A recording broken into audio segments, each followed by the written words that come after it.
Hi guys, Sarah here from Highland Haven Australian Shepherds, and this is episode 4 of my dog breeding video series.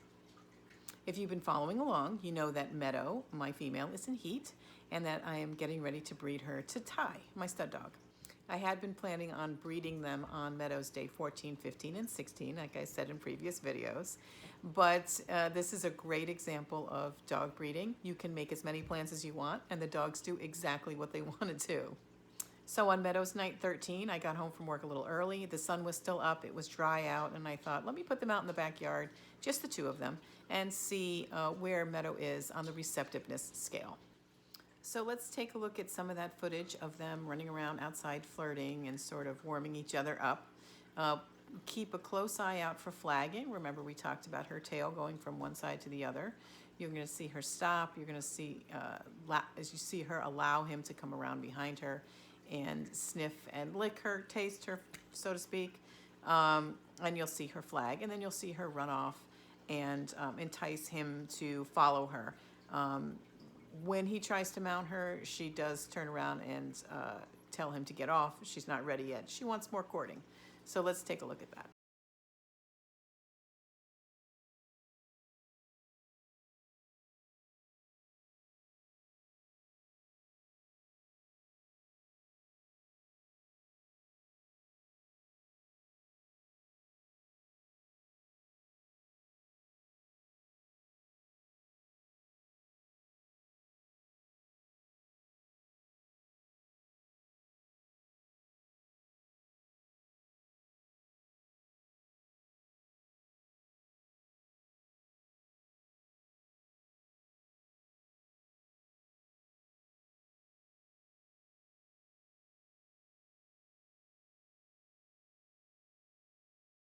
So that's the first phase of dog breeding, is the flirting and the foreplay.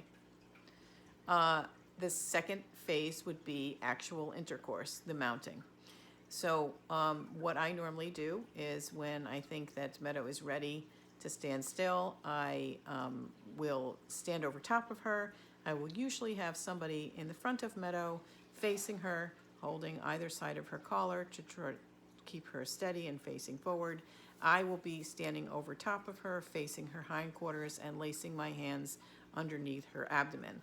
This serves a couple of purposes. Number one, it's a barrier between Ty and Meadow. My body is the barrier between Ty's face and Meadow's teeth, and she can get a little salty sometimes when she's being bred and turn around and do a snap or a bite, or complain if he's holding her too tight, or just being careless and you know, jumping around too much. She wants him to be a little bit more gentle, so she'll tell him. So my body sort of is the barrier between her teeth and his face. We don't want him to get injured. Holding her still helps him find the target. He will tend to bop around the back of her quite a bit, bumping and grinding.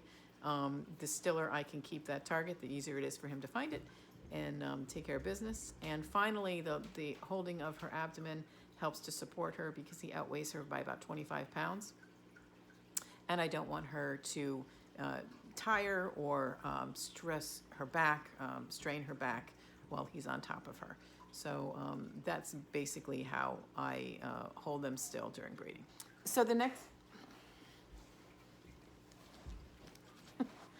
next video is a short clip of the actual breeding process. You will see me standing over top of Meadow as described. You will see Sophie sitting in front of her, holding her on either side of the collar as described. You'll see Meadow complain minorly twice.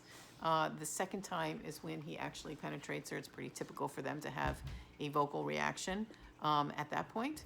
And then you will see her just sort of stand there very placidly. You can see his size difference and how vigorous he is on the back end of her, which is why I stand over and sort of help her stay still. If you think this video is going to make you uncomfortable, guys, don't watch it. Just watch my next video. This is a pretty typical dog breeding example. Could I let them breed on their own in the backyard? Sure, I could. I don't want anyone to get hurt. I don't want anyone to have a strained back. I don't want anyone to have a puncture on the face. I don't want any of that. So I'm very hands-on in this process, and that's what you're about to see. So let's take a look.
So you can see during the video, once he is finished and ready to get off of her, I help him take his front left leg there and take it off of Meadow so they can stand side by side.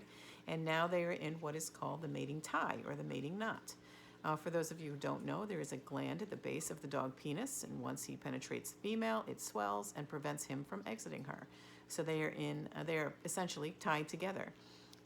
This can last anywhere from 10 minutes to 30 minutes. For Ty's part, he varies from about 15 to 25 minutes in the mating tie. During that time, they're completely stuck together. It is great to have an extra pair of hands. In this case, the next video I'm going to show you, it was a different night of breeding, and Jacob was my second pair of hands. And our job at that point is to sort of push them together, keep them together, so that they're not trying to pull apart and injuring either party. So let's take a look at some of those videos. You can see that they're stuck together here. So what Ty will probably eventually do is put this other leg over top, and they'll end up standing butt to butt. This is a normal part of breeding and is actually what you want because this helps to ensure pregnancy. Now, Jacob's job here is to just keep both dogs calm. They're all sweating. There he goes. So now they're standing butt to butt. So Jacob's job is to keep everybody calm, keep everybody standing together so that nobody pulls apart too soon and gets hurt. His tie usually lasts around, anywhere from 15 to 25 minutes. Meadow doesn't really like this part so much, so she does try to pull apart. So it's our job to sort of keep them together so nobody gets injured here. So I am gonna go help Jacob do this, and I will be back. Okay, so the tie has been broken. That was an 18-minute tie tonight. They're busy cleaning themselves up. That was a good long tie, so that helps to ensure that she has been fertilized. Her eggs have been fertilized. So I'm gonna let her clean herself up as long as she likes. Ty will clean himself up, and then they will go upstairs and relax. The only thing I don't allow my female to do at this point is to go out and pee. I want to keep her inside for the next half hour or so. But they should be good to go.